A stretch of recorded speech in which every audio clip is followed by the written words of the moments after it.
Good to go, just about. Beautiful. All right, so this is good. This is good. So, okay. Nice. Okay, so now what's happening here is that I'm watching myself on my computer, and so what I did is, for the longest time, we've been trying to figure out how to get these videos in landscape mode up on YouTube without it reverting back to a weird portrait mode.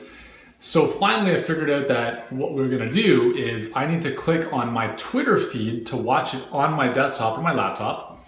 And then I'm gonna hit ScreenFlow, which is a screen capturing service, and I'm gonna record it from my computer so that it saves all the comments, all the hearts, and it's actually like watching it live like this. And then we can simply upload it to YouTube. So that's a big breakthrough, pretty simple strategy. So I'm really excited to have that going. So thank you guys for joining me.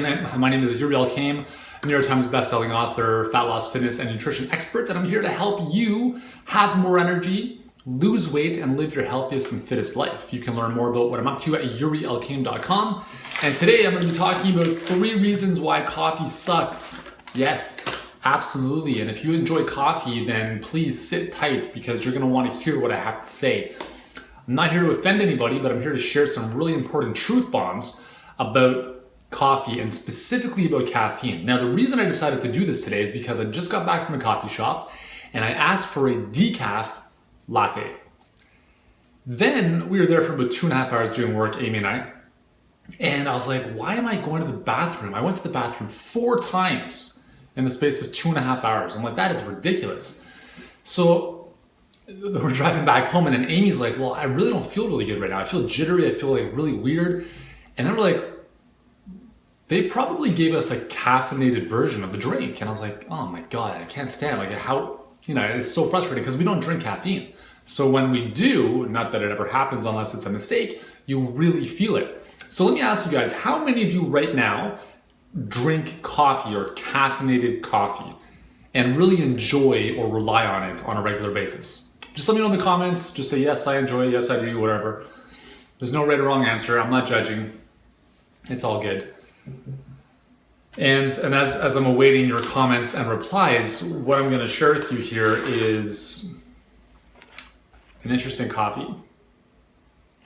And what I'd like to suggest to you is that if you are going to drink coffee, then I'm going to give you a good alternative. Okay, so coffee. How many of you guys rely on coffee to actually feel awake in the morning? So we got some yeses to caffeine, yeses to coffee. So let me ask you, do you like the taste of coffee or the effect that caffeine gives you?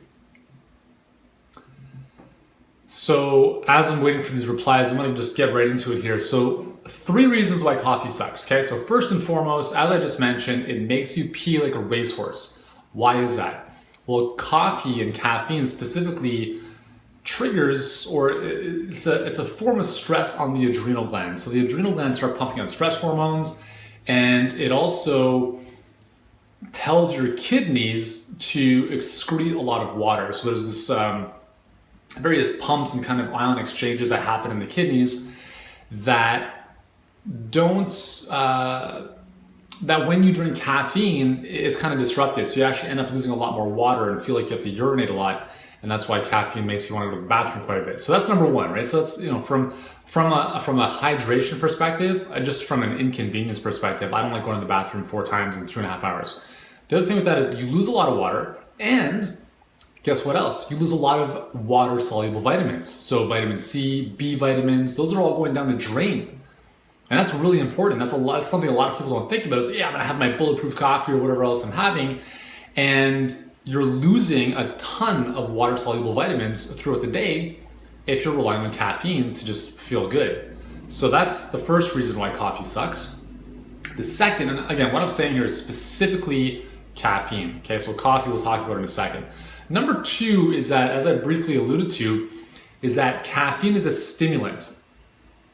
Okay, so it doesn't matter if it's coming from coffee or Coke or Red Bull, it's a stimulant, and that is a stressor on your adrenal glands. So what happens when we deal with stress is our adrenal glands pump out cortisol, epinephrine, also known as adrenaline, And that's what gives you that kind of ramped up, amped up feeling. And we like that initially. But the problem is that, like with any drug, and if you don't think caffeine is a drug, then here's how you know. If you look at the hallmark features of what is a drug, a couple features come to mind. First and foremost, you need more of the drug to get the same initial effect. So I never drink caffeine. When I do, boom, it hits me like that. If I were to drink caffeine every single day, do you think I might need a little bit more to get that initial effect that I once had? The answer is yes. Second is, do you get withdrawal symptoms when you remove the drug from your diet or your life? If you drink caffeine every single day and you go off caffeine, you're gonna feel it. Okay, those are two hallmark signs of a drug or a drug addiction. So caffeine is a drug. It really wreaks havoc on your adrenal glands, and that's bad because most of us are dealing with enough stress as it is: food stress, environmental stress, emotional stress. And when you add in stimulants, whether it's caffeine or sugar on top of that, it really just adds gasoline to the fire. So not a really, really smart decision.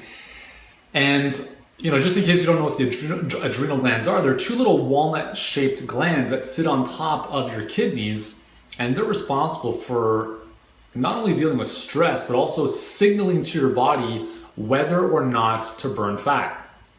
In periods of chronic stress, because we're working with the same operating system as our Neanderthal ancestors, what ends up happening is with chronic stress, your adrenal glands say, you know what? Conservation mode, sorry. That's what happens. Shutdown, system shutdown. We're going to conserve, we're going to hold on to fat. That's what your body does when it perceives a long-term threat. And a long-term threat is basically long-term stress. And if you're drinking caffeine and, undergoing any of those other stressors, then that's the reality of what's happening. So if you want to burn fat, caffeine can help because it does, again, it's kind of a catch-22 because it does increase adrenaline, which can in and of itself increase the ability of your body to kind of tap into fat a little bit more through certain enzyme pathways. But chronically, right, with elevated cortisol, that becomes a big problem in terms of your body switching off its ability to burn fat. So that's the second big reason why I'm not a huge fan of caffeine or coffee in general. The third reason is because, did I just forget the third reason? Well, the third reason is, if you're looking for energy, it's not gonna happen, okay? Because, actually, let me talk about this from a blood sugar perspective, okay? So if you want more energy and if you wanna prevent type 2 diabetes, as an example, if you drink caffeine, we stimulate the adrenal glands. If the adrenal glands continue to pump out the stress hormones, what they do is they break down stored energy in your body, glycogen, right, stored carbohydrates, and they will rely on that for breaking it down into blood sugar. So that's going to elevate your blood sugar. And what happens with that, when that happens, is insulin is the hormone that is pumped out into the blood to take all that sugar out of the blood and store it. So you have these up and down roller coasters of blood sugar, which is not good for your blood sugar, kind of hypoglycemia, potentially eventually leading into things like insulin resistance, type 2 diabetes, but also from an energy perspective, you just go through peaks and troughs on this roller coaster ride all day long. So I'm not a huge fan of caffeine. All right, so if you followed my advice, if you followed my work for any amount of time, I'm a much bigger fan of greens instead of the coffee beans. Now, however, if you are gonna drink coffee, then this is no plug for a kicking horse. This is the coffee that I drink at home, but you'll notice that it's decaf. And another important thing is that it's Swiss water processed. This is important because this is a non-chemical processing of decaffeinating the beans. A lot of places, you have to be very careful of this. If you're asking for decaf, ask them if it's Swiss water decaf. A lot of places will say they won't even know, or it's not. The problem is that if you're drinking decaf coffee, and if it's not Swiss water decaf, is that the process of taking away the caffeine is a chemical solvent process. So that's not a good thing. So in that case, the decaf beans themselves are probably worse than the regular caffeinated beans. So Swiss water decaf, this is the one I drink at home. I really like it. It's really, really good. You can also look at Bulletproof's decaf coffee, really good as well. And other than that, I just really prefer having a green juice or a green smoothie instead of a coffee. So if you're waking up in the morning, relying on coffee to get your day started, then I'd strongly encourage you to try something else. Have a big glass of water, have a green juice, have a green smoothie. And if you do want to enjoy coffee, hey, I enjoy the taste of a nice latte. But when I do, it's going to be decaf. So those are my kind of 3 reasons why caffeine is not very good for you. And I'd strongly recommend that you start cutting back on it to really feel a lot better. I don't know anybody who's cut caffeine out of their lives who eventually, within a couple days, didn't have the epiphany of, oh my God, I feel so much better. Why didn't I do this sooner? So yeah. What do you think, guys? What do you think? You have a question, comment, suggestion, or do you want to play devil's advocates and then try to throw some stuff at me as to why caffeine is actually good for you? I'm open. Bring it on. Bring it on.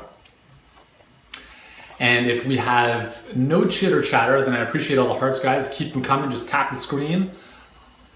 And we will end today's session because we don't need to go too long if we don't need to, right? I'm just here to give you the goods, connect with you guys if you want. But again, if you don't want to engage in comments, totally cool. I've got stuff to do as well, so it's all good. So there it is. So 3 reasons why I think caffeine sucks. Thank you so much for joining me, guys. Let's keep the hearts going. Remember, I'm really excited because now I can take this video that I'm streaming right now and recording, and I'm going to put it up right onto YouTube. So if you want to join me on YouTube, my channel is at Elkaim1. So it's the same as the Periscope, but just add the number 1 at the end. Again, it would be a lot easier if all my social tags were Yuri Elkaim, but apparently it's not the way we did it. So at Elkaim1 on YouTube, you can get all of my Periscope sessions that are recorded that we've put up there. And you can check out all of our workout videos, all of my Ask Yuri videos, all this stuff. So yeah, good stuff, Julie. So it's only the caffeine bad in coffee, the rest is good, right? Well, I mean, what else is in coffee that's good for you? I'm trying to I don't know, what is in coffee? What's in the coffee bean that's actually good for you? If you're gonna say antioxidants, well, the reality is that the initial coffee bean, which is green, does have a good number of antioxidants. But as soon as you roast that, then you lose the vast majority of those benefits. So I'm trying to think, other than drinking for pleasure, what benefit is there to drinking coffee from a health perspective? There's studies that show that it helps reduce colon cancer and blah, blah, blah. But the reality there is that it probably does so by evacuating your bowels, which in and of itself is not a very healthy way of staying regular because you end up having really loose stool because of the stimulant contraction or the stimulant initiated contraction of your colon. So it's not a natural evacuation. It's a kind of a sped up version and not really something you want to rely on. So if you have trouble going to the bathroom, don't say to yourself, oh, I'm just gonna have some caffeine or I'm gonna have a coffee and I'm gonna go. Drink more water, get more fiber, and add some omega-3s. Those are the 3 things to really help become more regular. So there's really, for me, I don't know of any benefits to drinking coffee. So that's the way I see it. Other than if you enjoy the taste, enjoy the experience, totally cool. So yeah. So I believe that is all. Any other questions? Fire now. I'll give you guys 5 seconds. If I can get that finger up. 5. Okay, so with that said, thanks for joining me. If you want to join me over at the blog, yurielkaim.com, got some great free stuff for you to help you burn fat, double your energy, and live your healthiest life. Thanks for joining me. Be sure to tell your friends about the Periscope channel at Elkaim. I will be back with you on a daily basis.